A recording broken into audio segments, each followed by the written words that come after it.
Good morning everyone, स्वागत है सभी का आपकी डेली करंट अफेयर की क्लास में। जिसके इस क्लास में हम पिछले 24 घंटे के बेहतरीन करंट अफेयर्स के बारे में बात करते हैं और अपनी तैयारी को एक नई दिशा में ले जाते हैं, नए तरीकों से चीज़ों को सीखते हैं। नए नए करंट अफेयर जो हमारे होते हैं, मुख्य करंट अफेयर पे बात करते हैं। हम 4 से 5 क्वेश्चन करेंगे, लेकिन मोस्ट इंपॉर्टेंट करेंगे। ज़्यादा करने का कोई मतलब नहीं, एग्जाम में आने के चांसेस जिन क्वेश्चंस के ज़्यादा होंगे उन्हीं पे बात करना हमारे लिए अच्छा है और उन्हीं क्वेश्चंस को हमें फोकस करना भी चाहिए।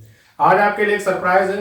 इस वीडियो को आप देख रहे हैं, इसी वीडियो का सेम पीडीएफ जो मैं यहाँ पे क्वेश्चंस कराऊंगा वो तो होंगे ही होंगे, और जो मैं क्वेश्चन यहाँ पे नहीं करा रहा हूँ, जो आपके एग्जाम में हो सकता है कि आए, वो क्वेश्चन आपके भी पीडीएफ में होंगे। सो आप इस वीडियो के लिंक के डिस्क्रिप्शन में जाएं और इस आज की क्लास का पीडीएफ आप डाउनलोड कर सकते हैं, और अब रेगुलर बेसिस पे हम आपको पीडीएफ भी देंगे। सो हमारी टीम ने ये चीजें आपके लिए प्रोवाइड करवाना शुरू कर दिया है, ठीक है। सो चलते हैं, हमारा जो आज का पहला क्वेश्चन है। और दूसरी बात, अगर वीडियो लाइक अभी तक नहीं किया तो प्लीज लाइक करें, वीडियो को पूरा देखें, लास्ट तक देखें, चीजों को समझें। जो फीडबैक हो कमेंट बॉक्स में तुरंत बताएं, ठीक है। चलिए पहले क्वेश्चन करते हैं। तो पहला क्वेश्चन आपका ये है कि मध्य प्रदेश सरकार ने 1 मार्च को महाशिवरात्रि मनाई गई। 1 मार्च को आपकी महाशिवरात्रि थी। तो मध्य प्रदेश की जो सरकार है, एमपी गवर्नमेंट ने एक Guinness book of world record बनाया है।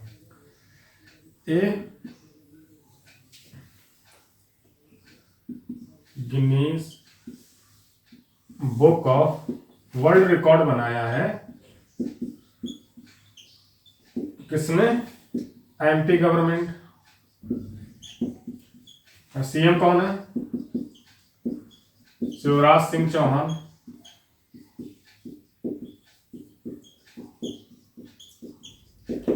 राजधानी क्या है? भोपाल।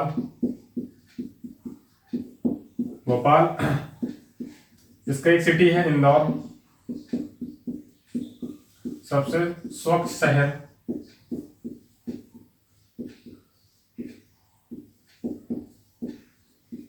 लगातार तीसरी बार। ये तो हो गई आपकी एडिशनल जानकारी। और आपका जो Guinness book of world record बनाया गया है वो किस लिए बनाया गया है? तो महाशिवरात्रि के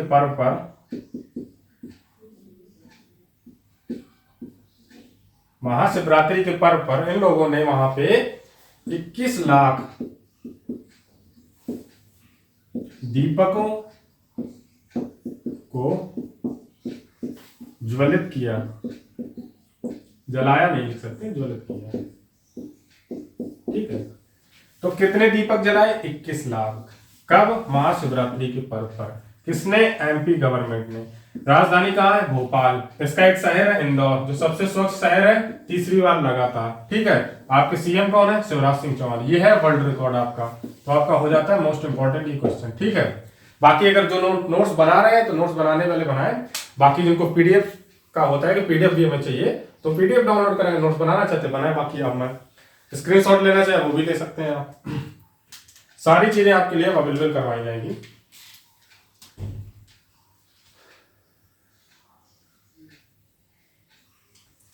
अगला आपका क्वेश्चन आता है लेखा दिवस। लेखा दिवस आपका हो जाता है कि जो बिल्स वगैरह आपके बनाए जाते हैं, फाइनेंशियल चीजों का बिल्स वगैरह जो बनाना होता है, उसका भी एक डे बनाया जाता है, उसका भी एक डे होता है। तो उस पर बात करें तो इसमें हमारी फाइनेंस मिनिस्टर कौन है? निर्मला सीतारमण। तो इसमें एक आपका है क्वेश्चन बनता है कि लेखा दिवस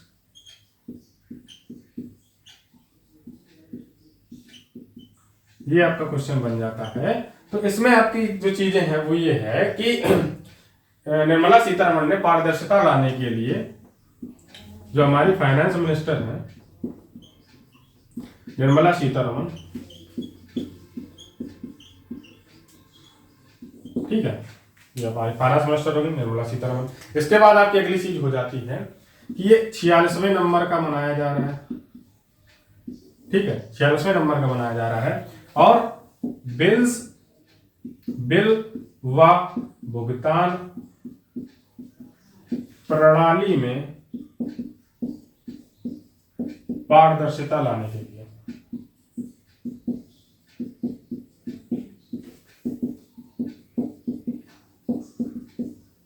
ठीक है। बिल्स व भुगतान प्रणाली में पारदर्शिता लाने के लिए लेखा दिवस को मनाया जा रहा है, सेलिब्रेट किया जा रहा है, जिसका आयोजन निर्मला सीतारमन ने किया। ये 46वें नंबर का है और हमारी फाइनेंस मिनिस्टर निर्मला सीतारमन है, जो आपकी इंडियन हिस्ट्री में फर्स्ट वुमेन फाइनेंस मिनिस्टर है ऑफ इंडिया। ठीक है, तो उसको फाइनेंस मिनिस्टर इतना सब करने के बाद इन्होंने एक सिस्टम भी लॉन्च किया है, वो है आपका ई प्रोसेसिंग सिस्टम।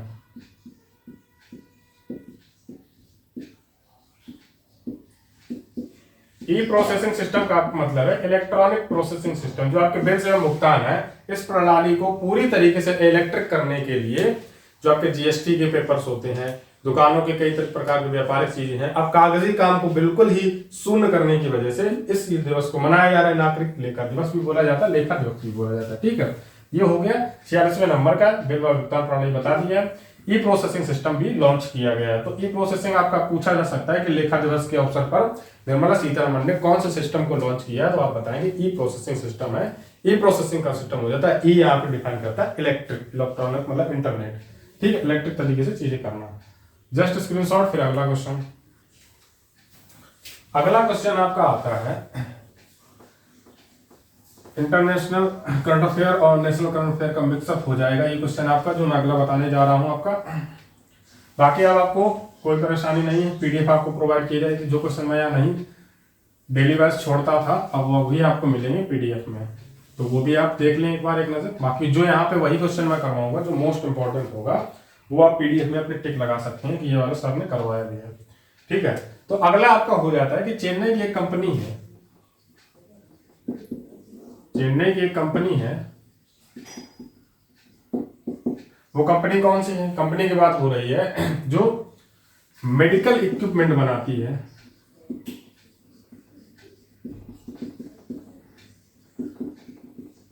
मेडिकल इक्विपमेंट है, जो आपके मेडिकल इक्विपमेंट डेवलप करती है।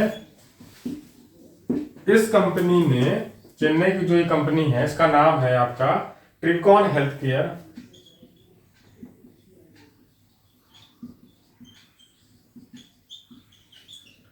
इस कंपनी ने, विदेश की एक कंपनी है जिसका अधिग्रहण किया है, उसके बारे में बात कर रहे हैं। ये ट्रेविकॉन हेल्थ केयर आपकी चेन्नई की एक कंपनी है जो मेडिकल इक्विपमेंट वगैरह का डेवलपमेंट करती है, मेडिकल इक्विपमेंट बनाती है। तो US based company, Kennedy company हो जाता है। यूएस की एक कंपनी है कैनेडी, कैनेडी आपका कनाडा से आया है,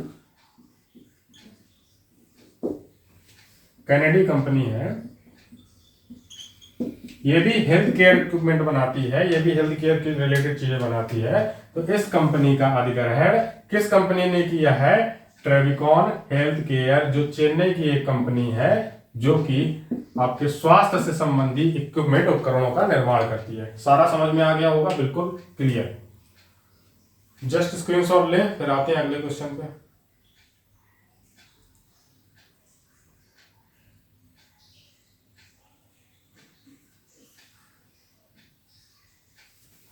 अगला आपका है कि माइक्रोसॉफ्ट ने कुछ पुरस्कारों का अनाउंसमेंट किया। माइक्रोसॉफ्ट आप जानते होंगे, माइक्रोसॉफ्ट के सीईओ कौन है? सत्य नडेला, जो एक इंडियन है। तो माइक्रोसॉफ्ट एआई अवार्ड्स, यूपीएससी के लिए most important question, UP super TET के लिए भी। एआई का आपका मतलब हो जाता है आर्टिफिशियल इंटेलिजेंस। ठीक है, तो इसमें भी अवार्ड्स देता है माइक्रोसॉफ्ट। माइक्रोसॉफ्ट आपका हो जाता है, इसके जो सीईओ है सत्य नडेला। कमेंट बॉक्स में बताएं स्थापना कब हुई है, एस्टेब्लिशमेंट कब हुआ है, कमेंट बॉक्स में जरूर कमेंट करें। ठीक है, इसके बाद कौन से एआई मतलब अवार्ड्स की घोषणा की गई है, किस तरीके से इसको किया जा रहा है, जो बताया गया है। तो इसमें गेम चेंजर्स नाम से जो अवार्ड्स हैं, गेम चेंजर्स मतलब माइक्रोसॉफ्ट ने एआई जो आर्टिफिशियल इंटेलिजेंस की एक ऐसी टेक्नोलॉजी डेवलप की है जो गेम्स में चेंज, ऐसे जनरेटिकल चेंज ला सकती है कि जो गेम खेलने का अनुभव है उसको और बेहतर नेक्स्ट लेवल पे ले जाया जा सकता है। तो इसी गेम चेंजर्स नाम से आर्टिफिशियल इंटेलिजेंस के लिए एआई जो आपका बोला जाता है, माइक्रोसॉफ्ट ने अवार्ड्स की घोषणा की है, अवार्ड्स दिए हैं, इनका अनाउंसमेंट हो चुका है। बाकी कल के जब करंट अफेयर करेंगे तब मैं आपको किस कंपनी को अवार्ड मिले, किसको किसको बेस्ट अवार्ड के लिए चुना गया है वो मैं आपको बताऊंगा। माइक्रोसॉफ्ट के सीईओ कौन है? सत्या नडेला हो गया। इसका एस्टेब्लिशमेंट कब हुआ है आप कमेंट बॉक्स में बताएंगे, अपने पीडीएफ नोट्स में भी इस चीज को ऐड कर लेंगे, ठीक है।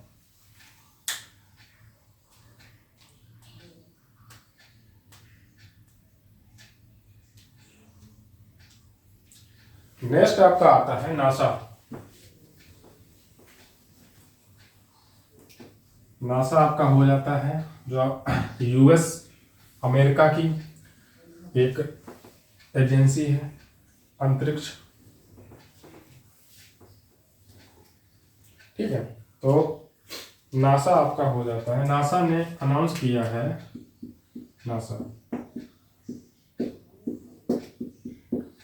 नासा ने एक सैटेलाइट लॉन्च किया है। सैटेलाइट का नाम क्या है? इसका सैटेलाइट का नाम है गोस-T। इसको लॉन्च किया है, ठीक है। तो इसका काम क्या है? इसका काम यह है कि अंतरिक्ष एजेंसी नासा ने national oceanic and atmosphere administration NOAA के लिए, किसके लिए लॉन्च किया है? NOAA, ठीक है। दोनों का पहले तो आपको फुल फॉर्म पता होना चाहिए। तो इसमें आपका हो जाएगा नेशनल ओशियनिक एडमिनिस्ट्रेशन अथॉरिटी, ठीक है। ये हो गया national oceanic administration authority. Administration के साथ यहाँ पे एटमॉस्फियर भी लिख सकते हैं, दोनों चीजें हो जाएंगे। और गोस का जो मतलब है ये आपका जियोग्राफिकल हो जाएगा, ठीक है। जियोग्राफिकल चीजों को रिलेट करने के लिए नासा ने जो लॉन्च किया है। बाकी इसका जो आपका फुल फॉर्म का जो चीज है पूरी आपकी वो आपको नोट्स पे मिलेगी, ठीक है। टी का यहां से मतलब हो जाएगा सैटेलाइट। टी मतलब टी आकार का, इससे मतलब ये होता है कि स्थलाकृतियों के लिए जब हम सैटेलाइट्स लॉन्च करते हैं तो इसके सेट को डिवाइड करने के लिए, रेंजेस को डिवाइड किया जाता है, उसमें टी सैटेलाइट होते हैं, आपका एस होता है, ए होता है, हर टाइप की कैटेगरी को डिफाइन करने के लिए उसमें डाला जाता है कि टी है। तो इस सैटेलाइट का मतलब क्या है? जैसे गोस-T तो जियोग्राफिकल ऑप्टिकल स्टेबलाइजेशन सैटेलाइट बोला जाता है इसको, ठीक है। जियोग्राफिकल मतलब आपका भूमि की चीजों को पता करने के लिए कि भूमि में जो चीजें हो रही हैं, जैसे कि आपका गूगल मैप्स काम करता है। और भारत ने जो अपना नावी लॉन्च किया है वो भारत का खुद का गूगल मैप्स बोला जाता है कि भारत ने खुद का लॉन्च किया, लेकिन अभी पूरे तरीके से फोन्स में काम नहीं करता है, उसको सिर्फ टेस्टिंग पीरियड में रखा गया, इसको नावी बोला जाता है, ठीक है। तो वो हो गया आपका गूगल मैप्स हो गया। इन सब चीजों को और एक नेक्स्ट लेवल पे ले जाने के लिए नासा ने एक गोस-T नाम से एक सैटेलाइट लॉन्च किया है जिसको नेशनल ओशियनिक एटमॉस्फेयर अथॉरिटी के अंडर में लॉन्च किया गया है। तो ये चीज आपको समझ में आ गई होगी, ये भी आपका इंपॉर्टेंट हो जाता है, करंट अफेयर काफी मोस्ट इंपॉर्टेंट।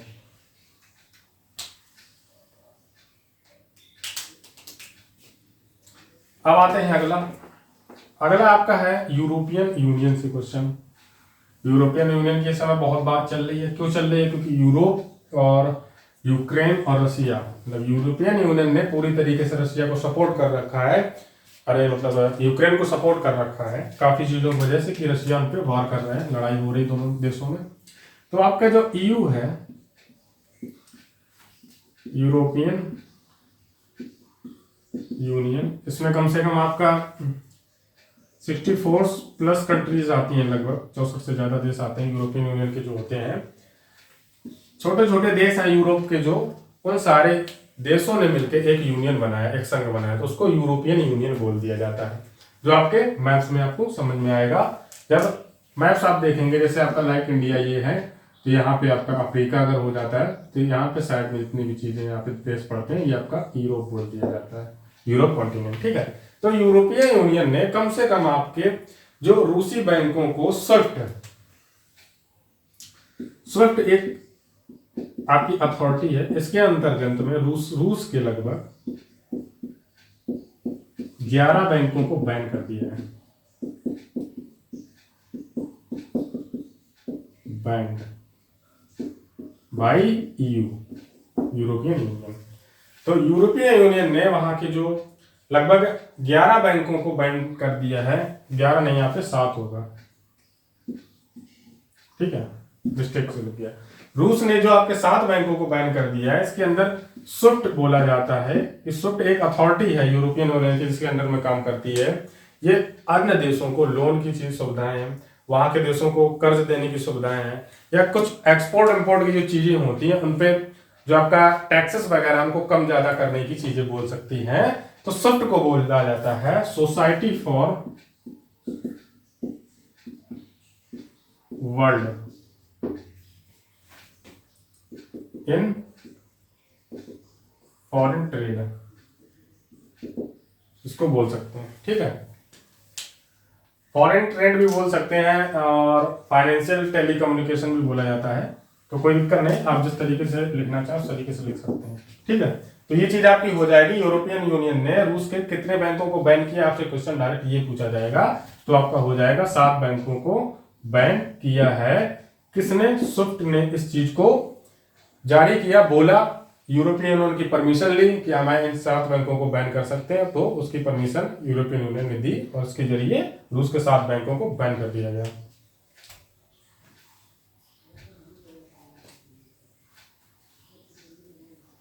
अगला आता है आपका वर्ल्ड बैंक से रिलेटेड है।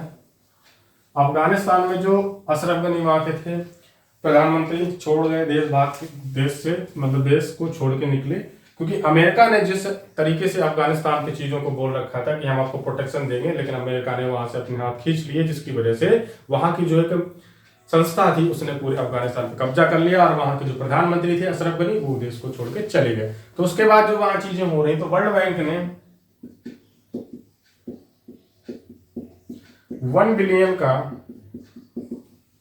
एडिशनल पैकेज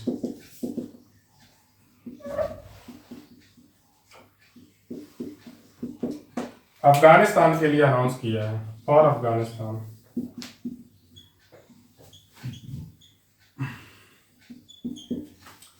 कैपिटल क्या हो जाती है? काबुल। तो वर्ल्ड बैंक जो आपकी है उसने 1 बिलियन एडिशनल पैकेज जो अनाउंस किया है, 1 बिलियन कर्ज देने की घोषणा की है कि आप अफगानिस्तान में चीजें ठीक करें, उन चीजों को बढ़िया करें। इसके लिए इसको मानवीय ह्यूमन हेल्प बोल दिया गया, ह्यूमन हेल्प बोला जा रहा है। World bank human help of world bank, WB, ठीक है। तो पहले तो आप बताएंगे वर्ल्ड बैंक की स्थापना वगैरह, एस्टेब्लिशमेंट जो हुई है, और इसके जो CEO है, मतलब हेड है इस टाइम, एंटोनियो। बाकी यहाँ बताएं, खुद बताएं, मैं नहीं बता रहा हूँ, ठीक है।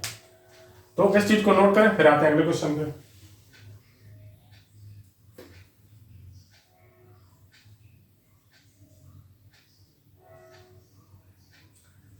आपके जो आज के करंट अफेयर थे मोस्ट इंपॉर्टेंट, वो आपके हो गए हैं सारे, लगभग सारे मैंने करवा दिए हैं। बाकी जो 1 से 2 मैंने नहीं यहाँ पे करवाए हैं वो आपके PDF में आपके ऐड होंगे। बाकी आज की क्लास जिस तरीके से चलो हुई है काफी ठीक हुआ। बाकी कोशिश कर रहे हैं कि आपके लिए चीजें और ऐड की जाएं, क्योंकि काफी चीजें एडिशनल होती हैं, वो मैं कम बताता हूँ इसलिए कि क्वेश्चन आपका मेन फोकस रहे। बाकी चीजों को GK वाइज बोलने से मैं चाहूँ तो बैकग्राउंड में जाके, जैसे वर्ल्ड बैंक का है तो उसको एक्सप्लेन करने में कम से 4 से 5 मिनट लग जाएंगे। तो चीजें अपनी लिमिटेड रहे तो ज्यादा ठीक है कि 15 से 20 मिनट की क्लास बहुत है। बाकी मैं कोशिश करूंगा कि जो आपकी एडिशनल जानकारी होती है वो आपके PDF में नोट करवा दिया, PDF में डाला जाए, जिससे कि आप जब PDF रिवाइज करें तो चीजें आपकी एक बार रिवीजन होती हुई चली जाए, ठीक है। बाकी GK तो आप पढ़ते ही हैं, GS तो पढ़ते ही हैं, तो वहां चीजें आपकी और क्लियर हो जाती है। बाकी 1-2 जो चीजें बताने लायक होती हैं उनको मैं आपको बता देता हूँ, तो वो चीज आपकी ज्यादा जरूरी। मेन हमारा फोकस है कि मोस्ट इंपॉर्टेंट हमारे करंट अफेयर क्या है, तो उन पे फोकस रखना ज्यादा जरूरी है। बाकी PDF आपका आपके वीडियो में है, आप डाउनलोड करें। और बाकी जो क्वेश्चन मैंने करवाए हैं वो तो होंगे ही, और एडिशनल जो क्वेश्चन है 3 से 4 वो भी आपको PDF में मिल जाएंगे, ठीक है। बाकी आपका दिन अच्छा रहे, बढ़िया रहे, अपना भी ध्यान रखें, अपने माँ बाप सबका ध्यान रखें, और ऐसे ही अपने टीच मंत्रा फैमिली को आगे बढ़ाते रहें, चीज़ों को और शेयर करें, सब तक पहुँचाएं लोगों तक। आपके नए बैचेस का जो अनाउंसमेंट किया गया है उसकी क्लासेस हम संडे, लगभग आज थर्सडे आपका, फ्राइडे आपका हो जाएगा, सैटरडे संडे को आपका 5 तारीख है लगभग। तो चीज़ें आपकी और अच्छी हो जाएंगी। उसके बाद हम नए कोर्सेज भी आपके लिए अनाउंस जो किए हैं उनकी क्लासेस स्टार्ट करने वाले हैं। तो इसलिए मैं बोल रहा हूँ चीज़ें शेयर करें सबके साथ, और भी लोगों के साथ चीज़ें पहुँचेंगी तो हमारी भी हेल्प है, आपकी भी हेल्प है, दोनों लोग बढ़िया मिलके अच्छा करेंगे और आपका रिजल्ट भी अच्छा ही आएगा, ये मैं आशा करता हूँ। ठीक, तब तक के लिए गुड बाय, मिलते हैं आज शाम की क्लास में, CDP की क्लास हम करेंगे बढ़िया। तब तक के लिए साइनिंग ऑफ, गुड बाय।